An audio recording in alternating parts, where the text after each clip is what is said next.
برای کمک برو در خونه قوم و خویش، در بزن.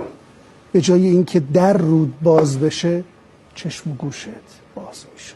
گفت یه سوسمار و ماری با هم فامیل و قوم و خویش بودن، داشتن میرفتن، یه خارپشتی اومد جلوشون، اینا ترسیدن، یه شکاف بین تخت سنگی پیدا کرد و رفت توش. سوسماره رفت. این ماره گفت تو رو خدا کمک منم کن، منم توی اون روزن شکاف جا بده.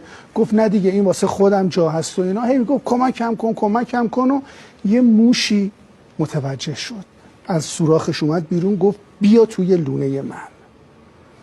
موشه گفت بهش، این ماره که رفت توی سوراخ موش گفت گرگی که مرا شیر دهد میشه من است، بیگانه اگر وفا کند خویش من است.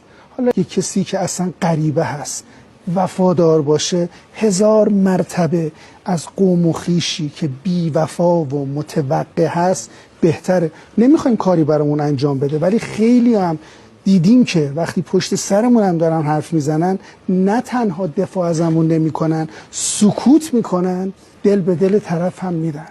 یه نفر نکته ظریفی گفت برای کمک برو در خونه قوم و خویش، در بزن.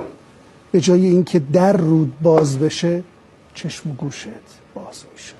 گرگی که مرا شیر دهد میشه من است، بیگانه اگر وفا کند خویش من.